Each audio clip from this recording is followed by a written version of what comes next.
Who's a bigger problem for the Mariners right now? Jorge Polanco or Dylan Moore? We'll answer that and more coming up here on Mailbag Monday. Colby, hit it.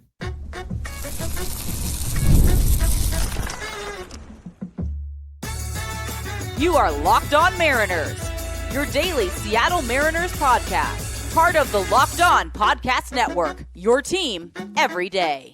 Ahoy, sailors. It is Monday, June 30th, 2025. This is Tony Gonzalez and Colby Patnode for the Locked On Mariners podcast, part of the Locked On Podcast Network, your team every day. This episode is brought to you by FanDuel. Right now, new customers can get $150 in bonus bets when your first $5 bet wins. And as always, if you want to hear from me and Colby even more and help support the show, you can check out our Patreon.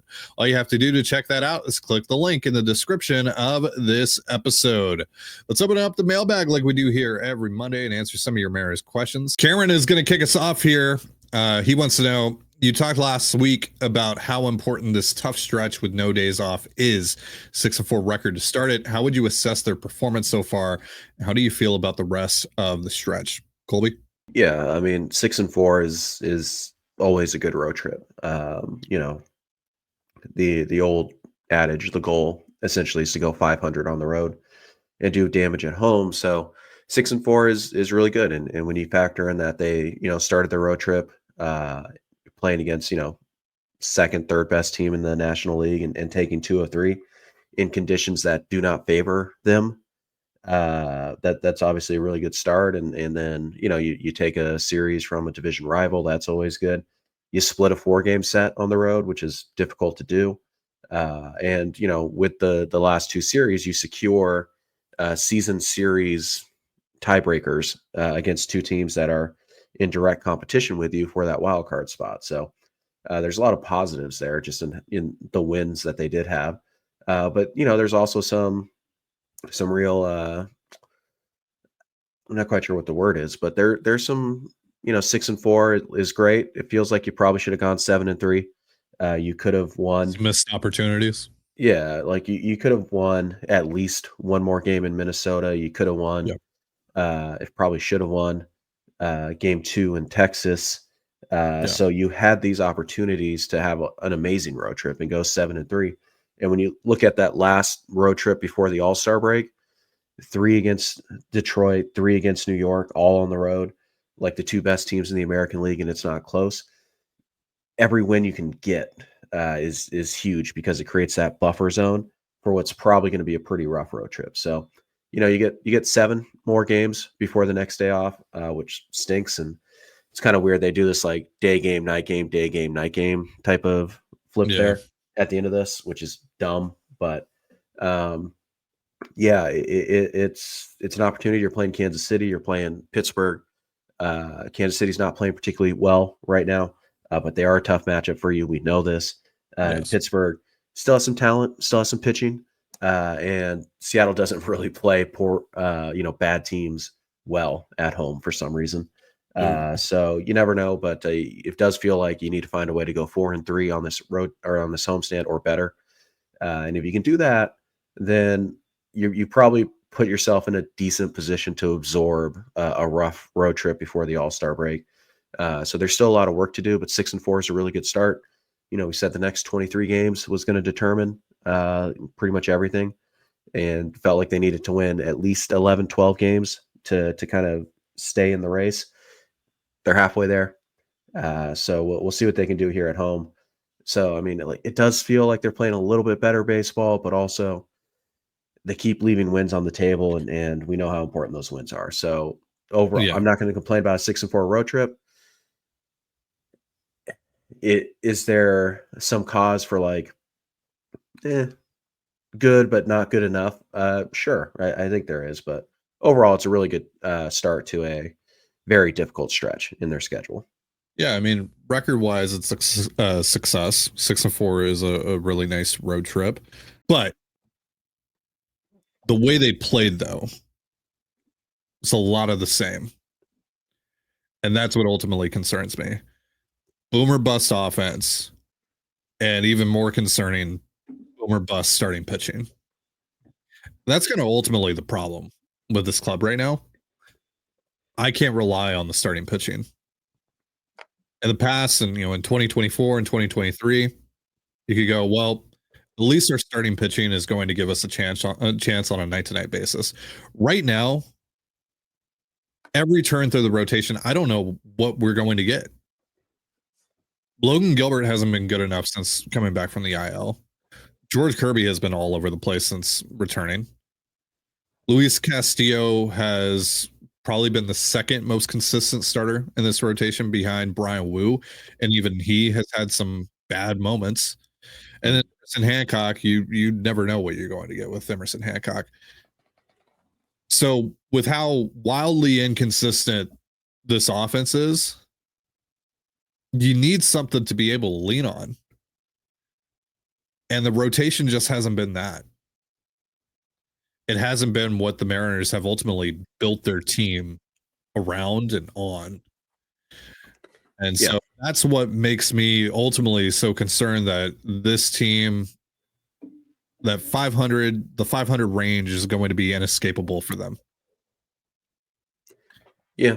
And the pitching being inconsistent is also having an impact on your bullpen because they have to cover innings. Like, how many Mariners in this 10-game road trip, how many Mariners went 6 innings? Brian Wu twice, Luis Castillo once. Like, so your bullpen is having to cover a ton. Like, I don't know how Bizzardo can lift up his arm to brush his teeth. He's pitching in every single game, seemingly, and that's a problem. And so the Mariners built this thing on run prevention. That is always going to be their identity, and they're not preventing runs at a good level right now. And it starts and it ends with the pitching. And we could talk about, the injuries, and they certainly have played a role in the Mariners' struggles, no doubt. But, they're here now. Their performance is not, up to par with what they need to do. And it's impacting everything. It puts more pressure on the offense. It puts more pressure on the bullpen. And so, it's one of those things like, the offense is going to be a little streaky, but if you have the pitching, if the pitching is pitching like it's supposed to, it's not that big of a deal. But right now we're over halfway through the season and the starting pitching is still a question mark. Yeah. So as much as we could say like, well, yeah, but look at the past. Okay. Yes, you're not wrong. But at what point is like, this is who they are this year? Because we're more than halfway through the season at this point. So why aren't we just saying like, well, this is who the pitching is? So yeah, I get it. Injuries are definitely a factor here, but George has been back for. But that's the reality that you have to live with, right? Yeah. It's like, and injuries might be playing a huge role here. And that's totally fair. But that might impact this rotation for the rest of the year. Mm-hmm. They might only be able to pitch the way that they have, as consistent as they've been, because of that or not because of that. Who cares? That's just what the situation is. Right. It doesn't really matter what the reason is. Right. What matters is the situation. And the situation right now is like, you can't lean on your starting pitching right now. No. I guess the way that I should word that it said is you can't bank on your starting pitching right now. You can absolutely lean on it still. Like there's still going to be times where, Logan Gilbert or George Kirby or Brian Wu is going to lead the charge, and he's going to be the main reason, they're going to be the main reason that you win, a particular ball game. But in general, turn to turn through the rotation, I don't know how much confidence I have right now with how incredibly inconsistent they've been. Yeah. All right, we are going to answer more of your questions in just a moment, but first a reminder, this episode of the Locked On Mariners podcast is once again brought to you by FanDuel. Summer sports are in full swing, and whether you're all about baseball under the lights, golf on the green, or high-stakes soccer action, FanDuel is the best way to make every game even more exciting. I mean, you're already following the action. Why not make it a little more thrilling? With FanDuel, you can get in on the game while your friends are getting sunburned at the beach. I've been using FanDuel to track my favorite matchups, and the app keeps it fresh with new daily promotions and fun ways to bet. It's easy to use, fast to pay out, and makes even regular season games feel like must-watch events. Whether I'm placing a same-game parlay or watching a bet ride into the ninth inning, FanDuel makes it feel like I'm part of the action. And if you're new to FanDuel, that's even better. New customers can bet just $5 and get $150 in bonus bets if your first bet wins. Open the FanDuel app today and visit FanDuel.com/lockedon. That's LOCKEDON to get started. And you're listening to the Locked On Mariners podcast for instant reactions following every Mariners game. Be sure to tune in to the Mariners postcast with Anderson Hurst and Christopher Crawford, available on both the Locked On Mariners YouTube and podcast feeds. Before we get back into your questions, let's give you a quick update on our Feeding America fundraiser. We got a few new donations over the course of the weekend. Thank you so much. Jacob came through with $5. Perry came through with $20. Anonymous came through with $24. Jay with $25. Anonymous with $20. And another anonymous $20 donation to bring us to a grand total up to this point of $6,925. You guys already kind of know the deal here with Feeding America. If not, I mean, have you been living under a rock? Or hey, maybe this is your first episode of Locked On Mariners, either in a little while or maybe ever. So if that's the case, welcome or welcome back. But yeah, we are partnering with Feeding America, which, as the name indicates, their goal is to feed America. Over 50 million Americans suffer from food insecurity, including 1 in every 5 children. And right now, with school out for the summer, a lot of kids are losing access to the one meal that they can bank on. So we can do our part here to get meals to those in need for really the best bang for your buck of any sort of fundraiser we could possibly run here on this channel. 10 cents. Someone in need, one meal.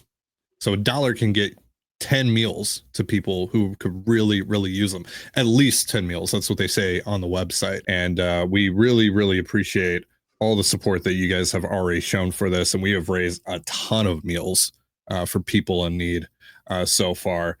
So let's keep it going. Let's see how far we can take this thing. We have until the All-Star break, which is still about 2 weeks away, to see how far we can take it. Again, we're hovering around that $7,000 mark. We'd love to get there by the next episode, if you guys would be willing to help us out. But if you also don't have the means to donate, Colby and I are donating one meal per every subscriber we add between the start of this fundraiser and the All-Star break. We are over 200 subscribers added on YouTube since we started this thing. So that is over 200 meals raised for Feeding America. So if you don't have the means, you can still find a way to donate just by clicking that subscribe button down below. You can also tell friends, family members, anyone you know to come subscribe, and that is a meal to someone who greatly, greatly needs it. So thank you for all your support in this endeavor for us. And again, let's see how far we can take it. All right, let's get back into your questions. Mariner Enjoyer wants to know, is Christopher Negron becoming a problem? It seems like he has had more reckless sends than ever this season. I know with a low-scoring offense, he has to take more risks, but some of his decisions this season have been flat-out bad, even if he gets bailed out by a bad throw or something. Part of me wonders, though, how much of this is just an organizational problem, because Manny Acta was also really bad at this. I think this might be an organizational philosophy that they want to challenge arms and they want to make guys make throws and make plays at the plate and all that. Yeah. Particularly in left field, they seem to take more shots on the left, which makes sense. Traditionally, right fielders have stronger arms because they have longer throws.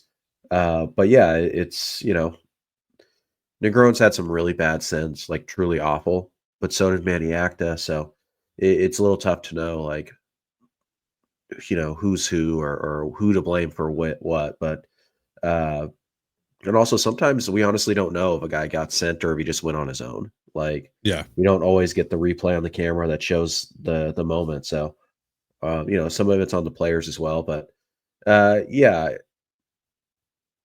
you can kind of look at it one of two ways. Either like, the offense is bad, so I need to be aggressive, or the offense is bad, I can't afford to make outs on the bases, particularly when I have a guy already in scoring position. So yesterday was particularly bad because Cal Raleigh could still score without a hit, right? Like it's one thing if there's 2 outs and it's like, next guy up, we had to pinch hit Dylan Moore or something, and okay, we'll take a shot here. But yeah, like if you could still score with a runner, if you could still score without a hit, the overly aggressive send when you have a pitcher on the ropes, like there's a bunch of stuff that factors into it. But I don't know if it's a problem with necessarily Negron, because again, Manny Acta had a lot of these dumb sins as well. So, and I don't know relative to the rest of the league if they're super aggressive on that or not either, because I don't watch everybody else in the league. So maybe they're actually pretty good at this compared to everybody else. But yeah, it's frustrating, definitely. But I'm not quite sure where to land the blame on this. So it's a little bit of a difficult question for me to answer. But yeah, there was a really bad send of Cal yesterday. No question about it. All right. Sean wants to know, normally B WAR and F WAR are relatively similar, but in the case of Julio, the contrast is huge. 3.9 Baseball Reference WAR versus 2.7 Fangraphs WAR. What's the real number, and why is the difference so large in this case? If I had to take a stab at this, I'd guess it's the defense, because Fangraphs uses UZR in its WAR formula, whereas Baseball Reference uses defensive run save for its WAR formula. And Julio, I believe, is second in all of baseball in defensive run save. So there just might be more value placed on his defense by Baseball Reference than Fangraphs, if I had to guess. UZR, like you can't find UZR leaders anymore on the leaderboards on Fangraphs. It's just like blank. Like you can find the individual numbers when you go to the individual pages, but if you go on the leaderboards, it's just blank on UZR. So I don't know where Julio ranks in terms of UZR. But yeah, again, if I had to guess, it's just because of the defense, because of defensive run save maybe just have more pull, I guess, in Baseball References formula. Yeah. Yeah, that's probably what it is, because OPS plus and WRC plus, which is kind of the key difference in their WAR formula, they're practically the same statistic. Yeah, like usually it differs by a point or two at most. So yeah, it's probably the defense. And I do think when you talk about premium defensive positions, I do think that Baseball Reference has better WAR, because like who cares how good of a defensive player a first baseman is? Like, is it nice to have a good first baseman? Sure. Does it really matter that much? No, not relative to center field, shortstop, whatever. So but yeah, in general, like what do I think Julio, like when I've watched his first half and I try to factor it all in, where do I think Julio is? I think he's been about a 3-win player. Yeah, 2.5, 3 wins. Yeah, that's where I'd say. I think I'm firmly in the 3 side of things over 2.5, because the defense has been really good. This year, and so and again, because he plays center field, that defense is really important. So I think he's a 3-win player. I don't think he's close to a 4-win player like Baseball Reference apparently has him at. But I do think that he's solidly either a very, at the low end, a very high 2, but I think like a 3 to 3-1, 3-2 type of player, which we're splitting hairs at that point. But I think he's been a really good 3-win player. He's a worthy like all-star candidate. I don't think it's a travesty if he doesn't make it, but I don't think it's a travesty if he does. Like he's had a good year. He's had a good year. Just hasn't been an incredible breakout year like we were hoping, but he's been very good, and he's on pace to be, 5-6-win player again, like he was in his first 2 years. So yeah, I think it's just defensive value is different in WAR. And again, for the premium defensive positions, I tend to prefer B WAR, but like for right field, left field, first base, like, I care more about the bat in those situations. So, but the WARs usually are relatively close. This is a bit of an outlier, though. Peter wants to know, who's more of a problem right now, Polanco or Dylan Moore? Is more likely to get DFA'd, and Polanco more likely to stay through the end of the year given his contract? I think both of these guys are going to stay for a while. I don't know about through the end of the year. I think honestly, Demo has a better chance of staying through the end of the year than Polo does, just because Polo's mostly DHing right now, and if he's not providing offensive value to you, there's really no path to getting any sort of value out of him. Whereas with Demo, I think the track record is going to keep him safe for a little while here, even though, God, he is the worst Major League Baseball player I have ever seen for the last month. He's almost been as bad as I would look at the plate over the last month. It's it's been awful. Like, this is by far the worst stretch Demo has ever gone on in his career. The amount that he is striking out right now is absurd. And the fact that he has one hit since May 27th is insane. Yeah. A little bleeder off of Garrett Crochet. So, yeah. I mean, the at-bats don't even look competitive.